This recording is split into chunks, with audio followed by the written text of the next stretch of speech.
د افغانستان د صادراتو په اړه ډیر بد دردونکی خبر خپور شوی. درنو لیدونکو ستړي مشئ. د اسلامي امارت تر واک لاندې د احصایې او معلوماتو ملي اداره خبر ورکوي چې د لیندۍ میاشتې پر پرتله په مرغومي میاشت کې په صادراتو کې 28 میلیونه ډالر لګوالی او وارداتو کې 55.9 میلیونه ډالر ډیروالی راغلی. د ادارې د 1403 لمریز کال په مرغومي میاشت کې له افغانستان نه د صادراتو او وارداتو په اړه معلومات خپاره کړي دي.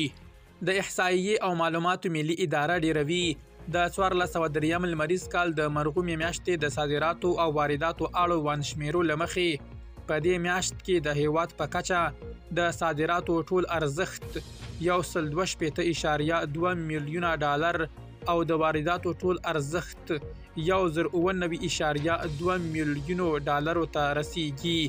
د دغه ادارې د معلوماتو له مخې د 1403 لمریز کال په لیندۍ میاشت کې د صادراتو ټول ارزښت 190.2 میلیونو ډالرو ته ورسید.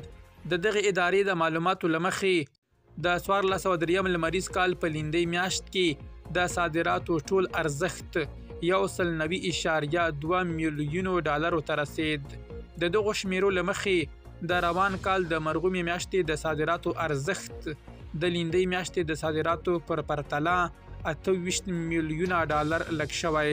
همدارنګه د روان کال په لیندۍ میاشت کې افغانستان ته د وارداتو ارزښت 140.5 میلیونو ډالرو ته رسید چې د همدې کال په مرغومي میاشت کې د 55.9 میلیونو ډالرو په ارزښت ډیروالی راغلی دی.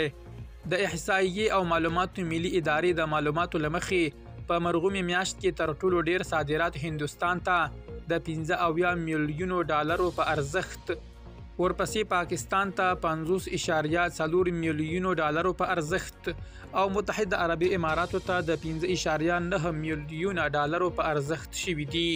تر ټولو ډیر واردات له ایران څخه د 280 میلیونو ډالرو په ارزښت، له پاکستان څخه د 188 میلیونو ډالرو په ارزښت او له چین څخه د 119.4 میلیونو ډالرو په ارزښت شوي دي.